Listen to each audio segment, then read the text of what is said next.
Hello student, success coaching classes में आपका स्वागत है। यदि आप चैनल में पहली बार आए हैं तो चैनल को सब्सक्राइब कर ले और बेल आइकन को ऑल में प्रेस कर ले ताकि आने वाले सभी वीडियो को नोटिफिकेशन टाइम पर मिल जाए। आज हम लोग डिस्कस करने वाले हैं क्लास 9th का सामाजिक विज्ञान का, जो आपका 10 अगस्त का वीकली टेस्ट होने वाला है। उसके लिए हमारा वीडियो का इस सेट 2 होने वाला है। तो सेट 1 अगर आप नहीं देखें तो सेट 1 पहले देख लीजिएगा, बहुत ही इंपॉर्टेंट है। तो चलिए सबसे पहले हम लोग इसको कुछ क्वेश्चन को देखते हैं। जो सबसे पहला क्वेश्चन क्या बोल रहा है, उत्पादन की पहली आवश्यकताएं क्या है। अगर कैसे किसी चीज़ का आप उत्पादन करना चाहते हैं तो उसमें क्या आपको श्रम जरूरी सबसे पहले लगेगा, या भूमि, या भौतिक पूंजी, या मानव पूंजी। तो याद रखिएगा सबसे ज़्यादा जरूरी क्या आपको भूमि है, तो भूमि आंसर हो जाएगा। स्थायी पूंजी और कार्यशील पूंजी किसका स्रोत है। फिक्स कैपिटल और वर्किंग कैपिटल किसका स्रोत है, भौतिक पूंजी का, मानव पूंजी का, दोनों का, या इनमें से कोई नहीं। तो याद रखिएगा भौतिक पूंजी इसका राइट आंसर हो जाएगा। आगे यदि देखते हैं पालमपुर में गैर कृषि क्रिया क्या है। गैर कृषि का मतलब जो कृषि के अलावा काम करता हो, तो दुकानदारी कृषि का अलावा भी है, परिवहन जो है कृषि का अलावा है, लघु विनिर्माण ये भी अलावा है कृषि का छोड़ के, तो उपरोक्त सभी हो जाएगा। भूमि मापने की इकाई क्या होता है, तो याद रखिएगा भूमि जो मापते हैं उसको हम लोग कौन सा इकाई बोलते हैं, हेक्टेयर बोलते हैं। नाली तो होगा नहीं, मीटर और मुट्ठी नहीं होगा। आगे देखते हैं भूमि क्या है। भूमि आपका प्राकृतिक संसाधन है, मानवीय संसाधन है, औद्योगिक संसाधन है, या पूंजीगत संसाधन है। तो याद रखिएगा भूमि क्या है, प्राकृतिक संसाधन है। आगे देखते हैं भारत में हरित क्रांति का उदय कब हुआ। तो याद रखिएगा जो भारत हमारा है हरित क्रांति का उदय 1960 ईस्वी में हुआ था। कब हुआ, 1960 ईस्वी में हुआ था। ठीक है। आगे यदि हम लोग देखते हैं जो हरित क्रांति के दौरान किस फसल पर अधिक जोर दिया गया, क्या गेहूं और चावल पर दिया है, या गेहूं और चना पर, या गेहूं तथा मक्का पर, या इनमें से कोई नहीं। तो याद रखिए हरित क्रांति के दौरान किस फसल पर अधिक जोर दिया गया था, तो गेहूं एवं चावल पर। औजार, भवन, मशीन ये सब क्या है, मानव पूंजी है, स्थायी पूंजी है, अस्थायी पूंजी है, इनमें से कोई नहीं। तो याद रखिए इसको अस्थायी पूंजी बोलते हैं। आगे देखते हैं पालमपुर में मुख्य क्रिया, मेन क्रिया क्या है। तो भैया डायरी, या डायरी तो होगा नहीं, विनिर्माण होगा नहीं, परिवहन होगा नहीं, सबसे मेन काम खेती है।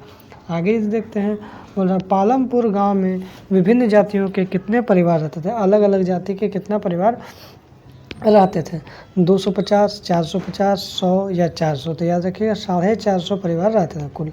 पालमपुर में उच्च जाति जो हाई क्वालिटी का जाति है, उच्च जाति के कितने परिवार रहते हैं, 80, 70, 50 या फिर 90। तो याद रखिएगा 80 परिवार रहते थे।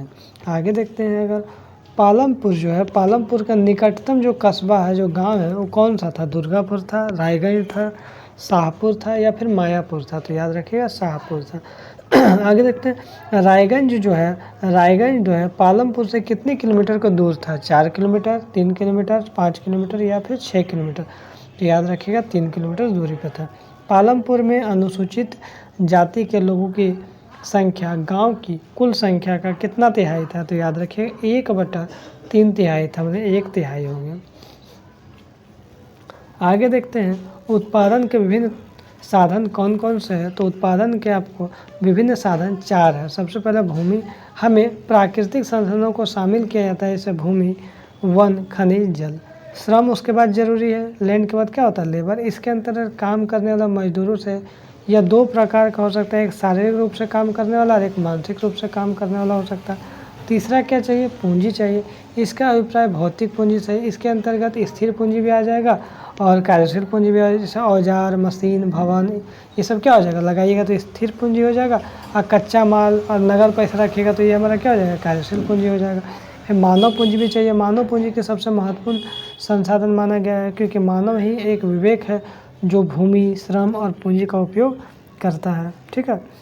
और देखिए उसके बाद हम लोग दूसरा क्वेश्चन क्या है, जो बहुविध फसल प्रणाली क्या है।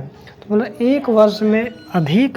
एक वर्ष में किसी भूमि के टुकड़े पर एक से अधिक अनाज का उत्पादन करना बहुविध फसल प्रणाली कहलाता है। इसमें किसान 3 ऋतुओं, सर्दी, गर्मी और बरसात के दिनों में उत्पादन से अपने खाद्यान्न में वृद्धि करते हैं। आगे देखिए मोस्ट इम्पॉर्टेंट क्वेश्चन है, हरित क्रांति की क्या विशेषताएं हैं। तो हरित क्रांति की निम्नलिखित विशेषताएं। हरित क्रांति के आने से उन्नत किस्म के बीजों का प्रयोग किया जाने लगा, हाई क्वालिटी जो होता है उसका बीज का प्रयोग करने लगा। इसके कारण क्या होता है, भूमि के जोतों का आकार में काफ़ी वृद्धि हुआ, अच्छा खासा बेनिफिट नज़र आ रहा है। कृषि में मशीनीकरण का प्रयोग करने लगा। पहले मशीन का प्रयोग नहीं करता था, अब मशीनीकरण का प्रयोग होने लगा। इसके अंतर्गत बोलिएगा चावल और गेहूं को उत्पादन में बहुत ज़्यादा वृद्धि, काफ़ी ज़्यादा वृद्धि देखने को मिला। सिंचाई सुविधा में बोलिएगा तो बहुत ज़्यादा विस्तार किया गया है सिंचाई सुविधा में। इसमें रासायनिक जो उर्वरक हो गया और कीटनाशक दवाइयों का भी प्रयोग किया जाता था। तो यदि आपको वीडियो हमारा अच्छा लगे तो लाइक करिएगा, शेयर करिएगा। अगर चैनल में नए हैं तो चैनल को सब्सक्राइब जरूर कर लीजिएगा। फिर मिलते हैं नेक्स्ट